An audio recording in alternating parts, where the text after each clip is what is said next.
이번 주 시민데스크 잘한 뉴스 아쉬운 뉴스에서는 우리 사회 가족의 의미를 다시 짚어보는 YTN 기획 보도와 함께 구멍 뚫린 아동 예방 교육 실태를 알린 사회부 보도에 대해 이야기 나눠봅니다.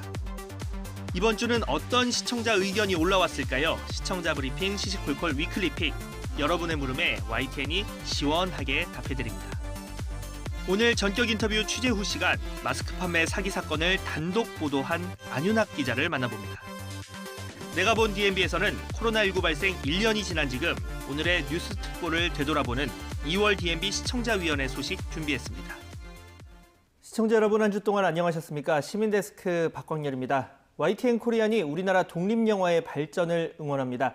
해외 입양, 다문화, 이주민을 소재로 한 8편의 단편 영화가 YTN 코리안 유튜브 채널에서 방영될 예정인데요. 기대작 응모 이벤트도 함께 진행 중입니다. 자세한 내용 YTN 홈페이지에서 확인해 보시고요.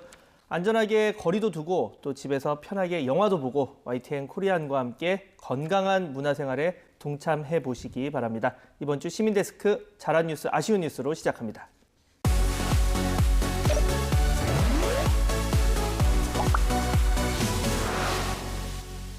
오늘 함께 이야기 나눌 분들 소개해드립니다. 경희대 소통문화연구소 김은정 책임연구원, 이혜수 시청자평가원, 그리고 권영희 YTN 해설위원 나오셨습니다. 세 분 어서 오세요.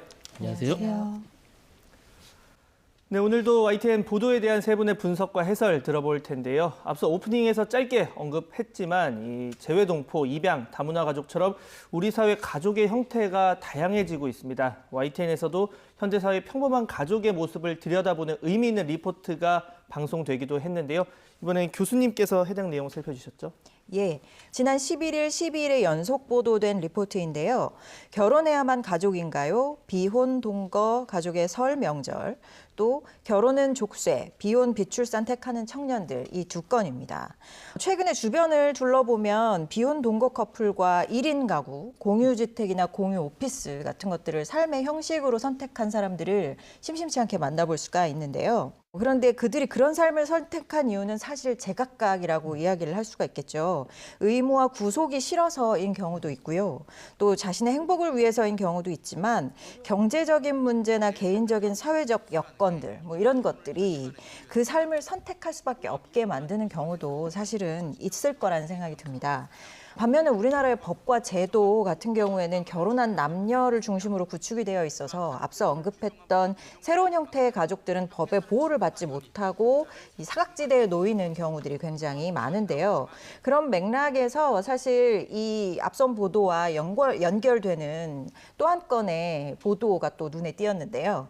2월 11일에 방송된 홀로 육아 미혼 부모 학대 사각지대 없애려면 이 보도는 미혼 부모의 아이들이 사회적 안전망의 사각지대에 놓이게 되는 현실을 제대로 짚어주셨습니다. 특히 이제 아이 엄마와 연락이 단절된 채로 아이를 홀로 키우는 미혼부 얘기 혹시 들어보셨나요? 현재 법상에서는 아이의 출생 신고도 할 수가 없다고 합니다. 그래서 각종 의료 혜택이나 어린이집 등원, 돌봄 서비스 이런 복지 혜택을 전혀 받지 못하고 있는 상황이라는 것을 보도에서 조명을 해주었습니다. 이 보도들은 전통적인 가족 개념과 이를 기반으로 한 현재의 법과 제도 또 문화에 대해서 성찰하게 해 주었는데요. 또 나와 다른 삶을 살고 있는 사람들에 대한 시각도 좀 변해야지 되는 때가 아닌가라는 점을 짚어주었습니다. 오늘의 현실을 참 많이 비춰준 보도였습니다. 위원님께서 어떻게 보셨습니까? 네, 저도 잘 봤습니다. 그 짧은 분량 속에서 현재 가족제도의 문제점을 너무나 잘 짚어준 것 같아요. 들어가야 될 내용이 다 들어가 있습니다. 가족의 정의, 그리고 국가와 사회를 유지하는 원동력이 무엇인지에 대한 변화된 개념, 이런 거에 대한 논의가 충분히 필요한 시기가 왔다, 이렇게 봅니다. 결국에는 법적, 제도적 뒷받침이 되어야 그 새로운 가족의 형태 이런 걸 제대로 자리 잡게 되는 것 아니겠습니까? 이게 언론의 사명이고 숙제인 것 같습니다. 이 부분에 대해서 보다 심도 있는 취재를 자주 해야 되겠고요. 사람들이 인식이 변하고 또 사회가 변하고 있으면 제도도 따라서 변해야 되는데 이런 부분에 대해서 언론이 일정 부분 책임을 져야 될 때라고 봅니다. 자, 다음 내용으로 넘어가 보겠습니다. 최근 아동학대 사건 끊이지 않고 있습니다. 인식 개선 그리고 적극적인 발굴도 시급한데 이 대책의 일환으로 아동학대 예방 의무교육 받도록 하고 있지만 이 가짜와 허위 수료증이 난무한다고 합니다. 관련한 내용 YTN에서 연이어서 보도가 되고 있는데 이번엔 평가님께서 살펴주셨죠? 네, 저는 2월 10일 방송된 제보는 Y, 엉터리 어린이집 교육수료증, 보험 가입하면 발급이라는 보도를 눈여겨봤습니다. 어린이집이나 유치원에서 발생하는 아동학대가 끊이지 않고 있는데요. 이번 보도는 아동학대 예방교육관리 시스템의 문제점을 지적을 하면서 이전 보도와는 좀 다른 접근을 시도했습니다. 기자는 보육교사의 법정 의무 교육 수료증이 허위로 발급되고 있는 점, 그리고 그 관리 감독이 허술하다는 점 등을 집중 보도했습니다. 그리고 YTN 취재가 시작되면서 뒤늦게 지자체와 복지부가 실태 파악에 나서는 등 의미 있는 결과들을 이끌어냈습니다. 제보 콘텐츠는 기자의 시선 밖에 놓인 뉴스를 발굴할 수 있다는 점에서 다른 언론과는 차별화를 꾀할 수 있습니다. 이번 보도는 제보 콘텐츠의 장점을 살리면서도 그 내용을 기자가 재구성해서 양질의 기사를 생산했다는 점에서 좋은 요소로 꼽았습니다. 네. 자, 이번 보도로 해당 지역뿐 아니라 전국에 걸쳐서 열악한 상황, 문제들이 드러나고 있는 상황입니다. 이번 보도로 인해서 교육 실태 점검 그리고 아동학대 예방에까지 파장이 미치기를 기대를 해보겠는데요. 자, 위원님께서 어떻게 보셨습니까? 아동학대 이런 실태 파악 이런 보도가 쏟아진 직후에 이런 보도가 이어진 건 되게 의미가 있다고 봅니다. 아동학대의 본질은 아니지만 그걸 예방할 수 있는 가장 중요한 부분을 건드린 기사잖아요. 특히 지방자치단체, 보건행정당국의 잘못을 크게 꼬집으면서 질책하고 후속 대책까지 이끌어내서 더 돋보입니다. 이 기사 쓴 심중명 기자 취재 후기를 들어보면 보건당국 반성을 많이 해야 되겠습니다. 굉장히 취재에 애를 먹었다는데 각 부서마다 다 전화해서 사태를 파악 못하고 있길래 이런 실정이 이렇더랍니다. 어떻게 보십니까? 설명해주고 계속 취재를 하면서 대책도 마련해 달라고 요구를 하고 그래서 기사가 작성이 된 걸로 알고 있는데 고생을 많이 했고요. 고생한 만큼 좋은 보도가 나왔고 박수 쳐주고 싶습니다. 앞으로 후속 보도까지 기대를 해보겠고요. 자, 이번에는 아쉬운 뉴스 이야기 나눠보겠습니다. 이번에 교수님께서 준비하신 내용 먼저 들어볼까요? 예, 지난 13일이었죠. 또 지각, 방심위 구성, 불법 성범죄 영상 유포 어쩌나 보도를 저는 아쉬운 보도로 꼽았습니다. 예. 이 보도는 방송통신심의위원회 구성이 늦어짐에 따라 발생할 수 있는 문제점 중에서 불법 성범죄 영상 유포에 초점을 두고 우려되는 점을 지목하고 있는 보도인데요. 사실 저는 이 보도 자체가 아쉽다라기보다는 이 YTN에서 방송통신심의위원회 구성이나 활동과 관련해서 쟁점이 되고 있는 그런 사안에 대한 분석 보도가 없다는 점이 좀 아쉬웠습니다.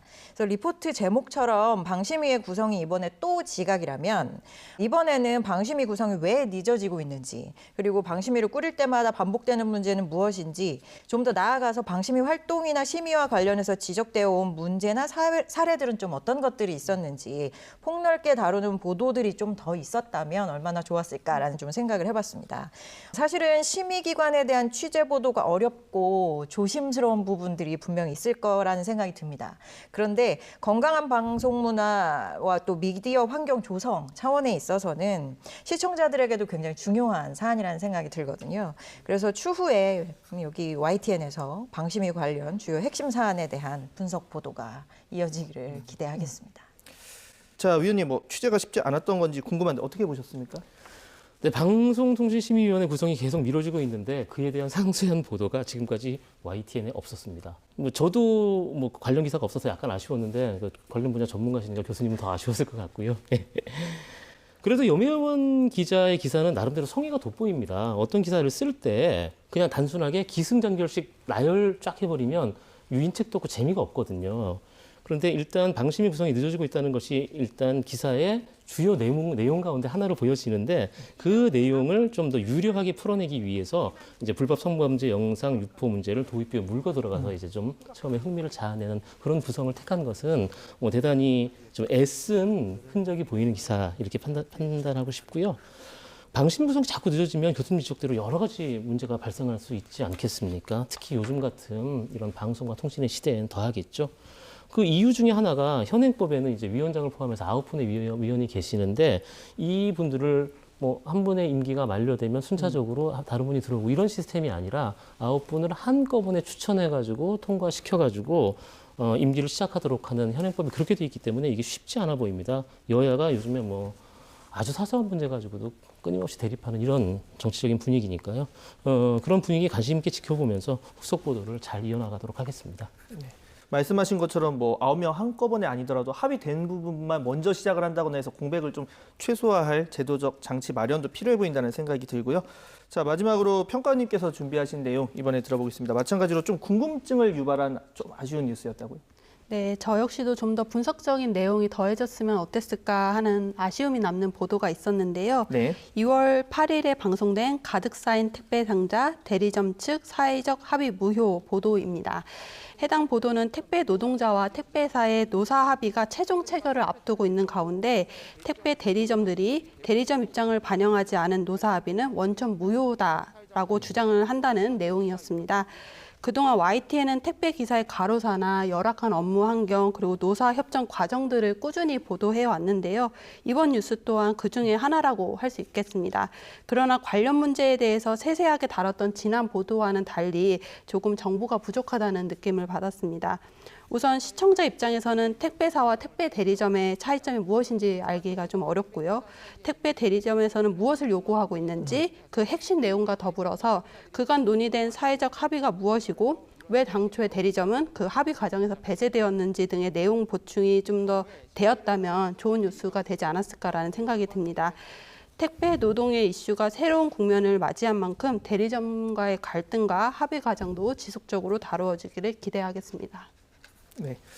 자, 뭐 방금 얘기하신 부분에 대해서 뭐 설명을 제가 드리자면, 그러니까 택배사는 이제 롯데나 뭐 CJ 이런 데가 택배사고, 대리점은 이제 일정 지역에 그 택배를 운송할 독점 권한을 가지는 데가 대리점. 그리고 대리점이랑 이제 택배 기사들이 개별적으로 계약을 하는 관계거든요. 그렇게 되는 건데, 아무래도 이게 연속 보도다 보니까 뭐 이런 설명까지 아마 다 넣기는 조금 시간적으로 부족하지 않았을까 생각이 됩니다. 위원님께서 어떻게 보셨습니까? 네, 택배사와 택배 노동자 사이에 큰 갈등이 있었는데 그 갈등은 말씀하신 대로 여러 차례 아주 자세히 보도가 됐습니다. 그래서 많은 분들이 알고 계실 거라고 생각이 드는데, 근데 물론 어떤 사안에 대해서 새로운 문제가 이렇게 딱 불거지면 자세히 보도를 해야 되겠죠. 근데 그게 쉽지가 않습니다. 어떤 큰 문제가 쭉 흘러가는 큰 문제가 있는데 처음부터 보도를 해나갈 때 뭐 중간중간 여러 차례 전체적인 상황을 훑게 되죠. 하지만 뭐 문제가 불거질 때마다 처음부터 끝까지 설명하는 건 사실상 쉽지 않거든요. 불거진 문제가 장기화될수록 그런 문제가 더 커지는데 장기화된 문제 그리고 사회적으로 큰 의미가 있거나 뭐 시청자들 아니면 소비자들 국민들이 큰 영향을 받는 문제면 중간중간 한 번쯤은 되짚어볼 필요는 분명히 있습니다. 이 문제가 더 불거지고 더 길어지고 빨리 봉합이 안 된다면 YTN은 다시 한번 그런 중간 점검을 하는 시간을 갖도록 하겠습니다. 박광렬 앵커나 저 같은 경우 그리고 이제 평가원님이나 교수님 같은 경우는 오히려 이제 언론 보도에 익숙하고 어떤 기사가 있으면 궁금해서 더 나아가서 지난번에는 어떤 기사가 있었지? 어떤 맥락에서 이렇게 흘러오고 있는 거지? 찾아보는 편인데 그렇지 않은 분들이 많을 수밖에 없잖아요. 그걸 기대할 수는 없겠지만 요즘에는 뭐 기사 찾아보기 쉽잖아요. 관련 뭐 링크도 많이 나오고 그런 거를 좀 찾아보면서 스스로 그런 거를 좀 팔로우하는 찾아내서 좀 추적하는 재미, 기사를 보는 재미 이런 걸 한번 찾아보시는 것도 좋은 방법이지 않을까 생각이 듭니다. 찾는 게 재미가 없으신가 봅니다. 재미가 없으신가 본데, 자, 시청자분들 입장에서 최대한 편해야겠죠. 그러려면 저는 생각이 든 게 사실 방송은 좀 해결을 하기가 힘들 것 같고 온라인에 올라갈 때는 뭐 보름 전이든 일주일 전이든 관련한 것 중에 이렇게 나오면 뭐 이렇게 꼬리에 꼬리를 물고 찾아갈 수 있게 따로 검색을 안 해도 밑에 나올 수 있게 하는 거는 어떻게 알고리즘적으로 할 수 있지 않을까. 요즘 쇼핑몰 같은 데 검색을 하면 제가 며칠 전에 검색한 거는 막 위에 뜨고 하는 정도의 시대면 그 관련한 걸 보면 밑에 유사 사건인데 참고할 만한 내용들 그런 거를 띄울 수 있는 게 개발이 되면 좋지 않을까 한번 생각이 드는데 이건 또 과학적인 영역이니까 예, 이 정도까지만 얘기를 하겠습니다. 자, 오늘 이 잘한 뉴스, 아쉬운 뉴스, YTN 더 나은 보도를 위한 세 분의 애정어린 분석과 해설까지 잘 들어봤습니다. 세 분 오늘 말씀 감사합니다. 믿고 보는 뉴스를 만들기 위한 노력은 계속됩니다. 시청자 브리핑 시시콜콜 위클리픽. 이번 주 시청자 의견 함께 보시죠.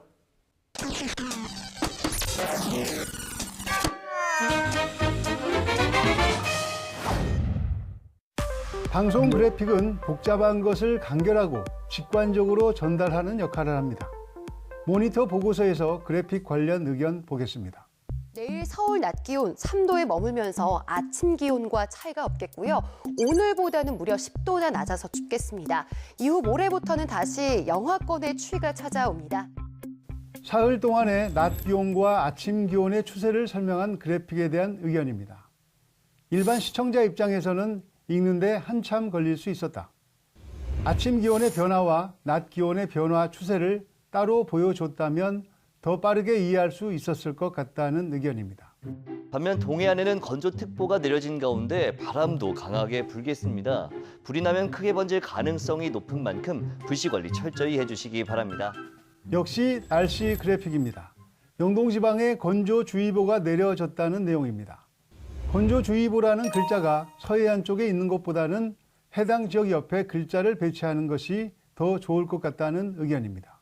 이번엔 잘 식별되지 않는다는 그래픽 하나 더 보겠습니다. 14일 현재로 한 2,300만 명 정도 되는데 프랑스도 빠르지는 않은 편입니다. 1차, 2차 합쳐가지고 260만 정도 됩니다. 이스라엘 가장 빠른 나라죠. 벌써 253만인데.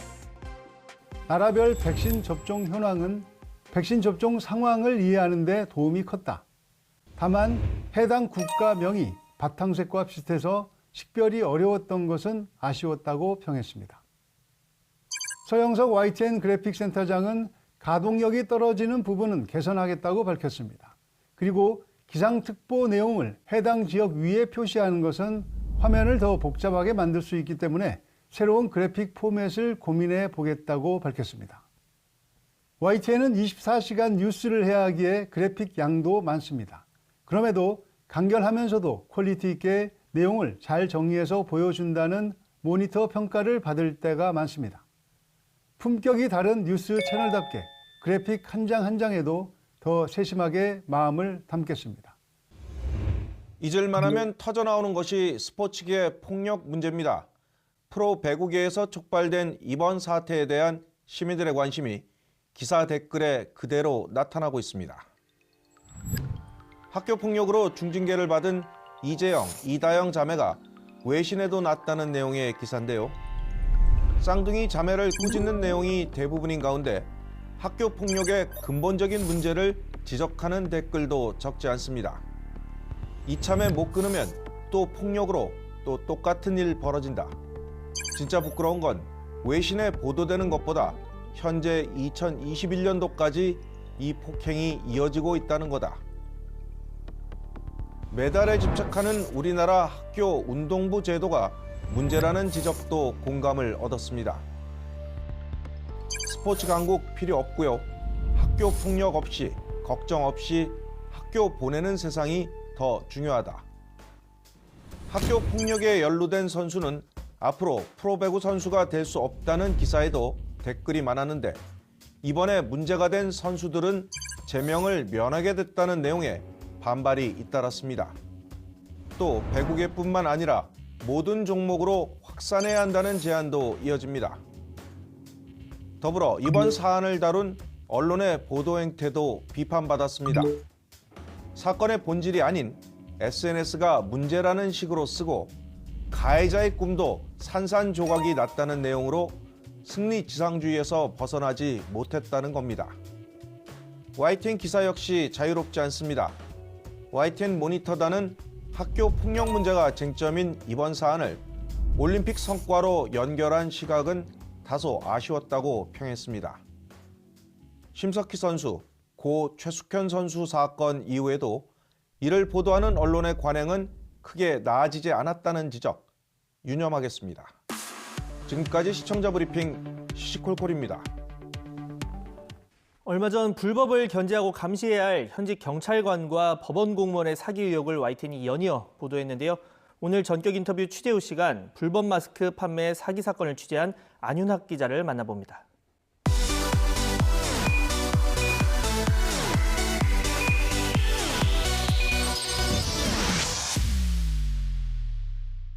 네, 안윤학 기자 어서 오세요. 자, 먼저 시청자분들께 인사 부탁드리겠습니다. 네, 안녕하세요. 사회부의 안윤학이라고 합니다. 자, 오늘 이야기 나눠볼 사건 한마디로 말하자면 현직 경찰 그리고 법원 공무원이 있고요. 이들이 이제 개입한 마스크 판매 사기 사건이라고 볼 수가 있는데 처음에 어떻게 접근을 하고 시작하는지 시청자분들 궁금하실 수도 있거든요. 어떻게 된 겁니까? 모르는 번호로 개인 전화가 오더라고요. 저 누구누구 기자가 맞으시죠 해가지고 맞다고 하니까 어떻게 물어 전화번호를 알게 됐다. 일단 만나자. 그냥 핸드폰으로 전화가 왔다는 거죠? 핸드폰으로 전화가 와서 나를 소개시킨 사람이 누구냐라고 했더니 끝까지 그건 말을 안 해요. 그래서 어쨌든 일단은 만나고 얘기하자. 경찰관이 나한테 사기를 저질렀다 해서 처음에는 이제 의심을 했죠. 이걸 나보고 믿으라고? 그래서 일단은 자료를 달라. 했더니 조금 머뭇머뭇하긴 하셨어요. 괜히 그냥 그러니까 자료를 줬다가 그게 이제 네, 자칫 그렇죠. 뭐 어디에 오히려 나간다거나 유출이 되거나 이런 걱정도 있을 수 네, 있고. 그런 걱정도 있을 수 있고 뭐 취재 제대로 안 하는 거 하여튼 그런 게 보여가지고 제가 어쨌든 자료만 두면 최대한 검토를 꼼꼼하게 해보겠다 해서 이제 자료를 받았어요. 근데 자료를 봤는데 너무 놀란 거죠 이게. 이게 사실이야? 라고 해서 이제 본격적으로 취재를 하게 됐고 녹취나 증거 자료만 갖고 또 취재를 할 수 없으니까 그렇죠. 실제 조폭 출신 이 인사도 만나보고 당사자들도 만나보고 그렇게 해서 취재를 했던 겁니다. 자, 리포트 보면은 뭐 이번에 연루가 됐던 경찰 공무원, 법원 공무원 이런 분들에 대한 인터뷰가 다 있습니다. 근데 인터뷰 보면 음성 변조 엄청 하셨어요. 그 말인즉슨 이렇게 쉽지 않게 땄다는 게 되겠죠. 그런데 이 뭐 그들 입장 어땠고 또 그 과정에서 뭐 여러 가지 에피소드들도 있었을 것 같거든요. 어떻습니까? 그 경찰 공무원, 법원 공무원, 그다음에 저기 공장장 네. 이 세 명을 만나는 거였는데 전주에 이제 출장을 내려가면서 1박 2일을 잡고 내려가면서 셋 다한테 약속을 전혀 안 잡았어요. 그냥 무조건 현장 박치기를 해야 되겠다 이거는. 그래서 한 사람이라도 만나서 오면 성공이다 해서 내려갔는데 다행히 한 사람 만나니까 줄줄이 이제 따라오더라고요. 따라온다는 건 바로 연락을 취하면서 야 서울에서 기자 왔다. 일단 만나봐야 될 것 같다. 이 사람은 또 이제 전화해가지고 그래서 이제 같이 만나게 된 거죠. 그래서 입장들을 다 들어봤는데 그 사람들의 입장은 한마디로 이거예요. 서울에서 지금 자신들을 수사하는 경찰관이 그 제보자와 짬짬이를 해서 자기네들에게 덮어 씌우려는 과잉 수사 겸 그 조작된 수사를 하고 있다는 얘기를 하는 거예요. 그러면 내가 자 객관적으로 놓고 이 입장도 있고 이 입장도 있으면 내가 양쪽 얘기를 다 증거를 보고 이걸 판단해야 될 거 아니냐. 그렇죠. 증거 자료를 주라. 충분히 납득할 만한 자료가 있으면 내가 여러분들의 그 주장을 충분히 받아들고 기사를 여기서 무마시킬 수도 있다. 그거를 저를 설득을 못 시키더라고요. 내가 갖고 있는 녹취를 뒤집을 만한 입증 자료. 특히 이게 관공서 뭐 20여 곳에 이제 팔렸고. 근데 궁금한 게 공공기관에서 이런 뭔가 물건을 살 때는 입찰이란 과정을 저는 거치는 걸로 알고 있는데 이 마스크 같은 건 당시는 어떤 상황이었냐면 마스크가 너무 귀해가지고 KF94 마스크를 구할 수도 없는 상황이었어요. 그냥 준다면은 준다면은 그냥 오케이고 따로 무슨 뭐 그 노조라든가 이런 걸 통해서든지 아는 사람 통해서든지 구입만 하면 되는 상황이었고 그리고 실제로 이걸 판 게 KF94나 뭐 KF80이나 이런 마스크가 아니라 산업용 마스크였어요. 산업용 마스크였는데 KC 마크라고 해서 공산품 안정 인증만 받은 마스크였는데 식약처에서 인정을 받지 않은 그 마스크를 갖다 팔면서 어떤 일을 저지르냐면 시험 성적서를 하나 이렇게 위조를 해서 그걸 보여주면서 네. 이거 봐봐 이거 98.4%야. 그러니까 KF94보다 효능이 좋잖아요. 이런 마스크야라고 하면서 판 게 법원에 팔려 나간 거예요. 근데 일단은 법원에서도 그 공무원들이 일단 급하고 일단 막아야 되니까 사들인 거죠. 자, 불법 마스크라는 게 밝혀졌는데 지금도 팔리고 있다는 게 굉장히 충격적이었습니다. 근절이 됐어야 되는 거 아닙니까? 지금도 온라인 쇼핑몰 같은 데 가서 제가 일부러 샀어요. 예. 이게 진짜 팔고 있는가 해가지고 50장을 시켰죠. 그랬더니 배달이 오더라고요. 그래서 제가 한 며칠 동안은 그 마스크를 또 빙의를 해야 되니까 딱 쓰고 있었죠. 이제. 써보니까 좀 다르던가요? 그 품질에 대해서는 제가 이게 상업적으로 일단 이용될 가능성도 있고 하니까 제가 그 품질에 대해서는 언급하지 않을게요. 다만 그 마스크의 기원을 따지고 보면 처음에 시험 성적서가 이제 들어갈 때 분명히 조작의 의혹이 있고 네. 식약처 관계자도 그걸 인정을 했어요. 이거는 가짜다. 그러니까 예를 들면 A 제품, B 제품이 있는데 이 제품의 시험 성적서를 내야 되는데 전혀 다른 제품의 시험 성적서를 내버린 거예요. 아니 자꾸만 들으면서 꼬리 질문을 하게 되는데 식약처 전문가들이잖아요. 전문가들인데 위조한 걸 내면 그냥 오케이 해주면 너무 허술한 거 아닙니까? 시험 성적서라는 것도 외부 기관에서 시험 성적서를 하거든요. 그걸 하니까 얘네들이 직접 분석한 게 아니니까 서류 일치하고 도면 일치하고 하니까 오케이 도장 빵 찍어준 거예요. 근데 나중에 알고 보니까 그게 미세하게 다 차이가 있었던 거죠.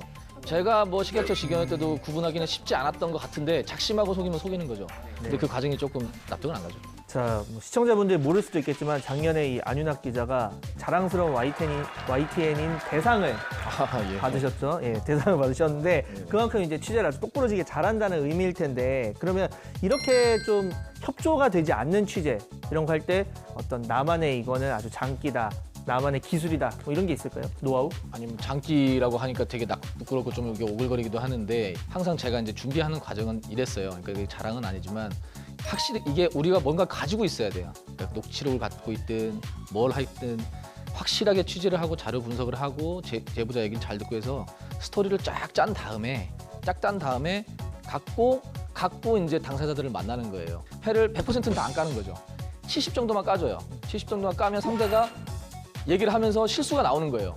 말이 안 맞고 또는 오히려 범죄를 또는 혐의를 인정을 하고 그리고 이제 마지막 기사에서는 내가 나머지 30% 이제 패를 갖고 있는 거를 까면 저쪽에서는 크게 이의 제기가 없는 거죠.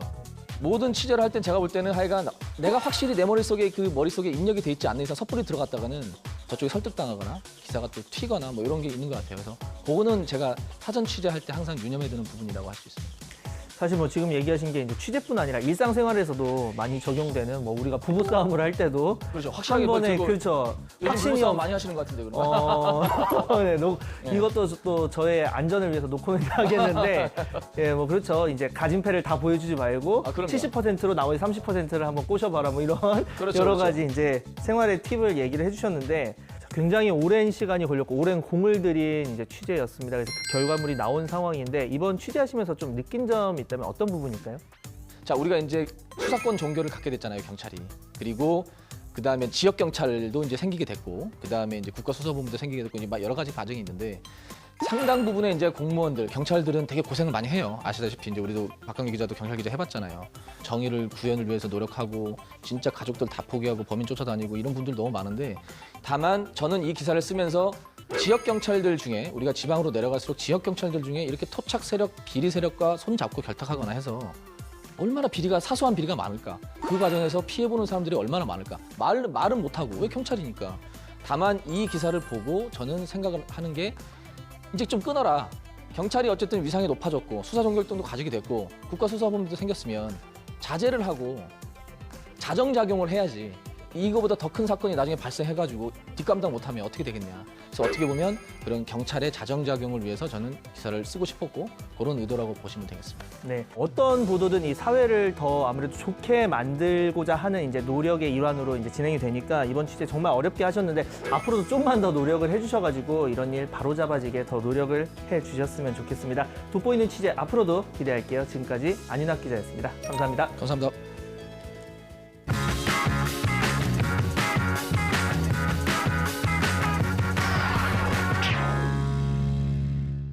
YTN DMB에서 방송된 프로그램을 소개하는 내가 본 DMB 시간, 오늘은 2월 DMB 시청자위원회 소식 준비했습니다. 코로나19 발생 이후 YTN 뉴스 특보의 변천사를 돌아봤다고 하는데요. 지금 바로 만나보시죠. YTN DMB 시청자위원회를 시작하겠습니다. 1년 동안 코로나19로 인한 사항을 기자의 눈으로 되돌아보는 그런 프로그램이었습니다. 30여 분의 영상이었지만 현장에서 취재하는 기자의 시각으로 적절한 주제와 영상 그리고 진행 방식이 지루하지 않게 진행되었고 1년을 되돌아볼 수 있는 좋은 시간이었습니다. 국내 확진자 수로부터 해외 각국의 상황 그리고 현지민들에 대한 기사 또 방역 수칙에 대한 안내, 사회적 거리두기에 대한 상세한 설명, 또 백신 접종 관련 정보 이런 것들을 상시에 그리고 또 적시에 제공을 해 주어서 불안하고 또 불확실한 전염병 유행 상황에서 버틸 수 있는 좀 힘이 되어 주었다고 생각을 합니다. 코로나19 관련 뉴스 특보 시작 후 현재까지 변화된 뉴스 특보에 대해 확인해 보면 작년보다 정확한 역학조사, 데이터와 접촉자 동선 파악에 대한 정리가 잘 되어 있습니다. 특히 역학조사 데이터로 인한 선제적 전파 차단 효과 및 실명 검사소 운영 확대 등으로 시청자들이 정확한 상황 변화를 감지할 수 있도록 이해하기 쉽게 설명해 주신 것 같습니다.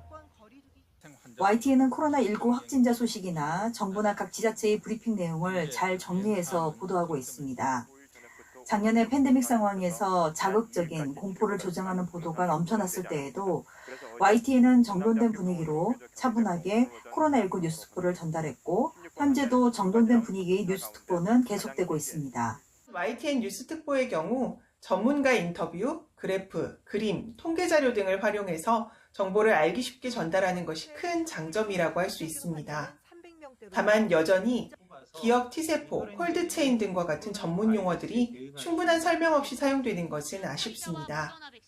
시청자들이 내용을 충분히 이해할 수 있도록 용어 사용에 주의를 기울이면 좋겠습니다. 코로나 사태가 이제 쉽게 가라앉을 것 같지 않은 현재 상황에서 새로운 중요한 사건이 있을 때 시청자들에게 그 사안에 대해서 특별히 정보를 많이 전달하고 긴급성을 부과하기 위한 뉴스 특보라는 이름으로 이제 YTN의 모든 이 뉴스가 뉴스 특보로 코로나19 뉴스로 편성되는 것이 과연 맞는가, 뉴스 특보라는 취지에 부합하는 방식인가에 대해서는 다소 조금 의문이라고 할 수 있을 것 같습니다.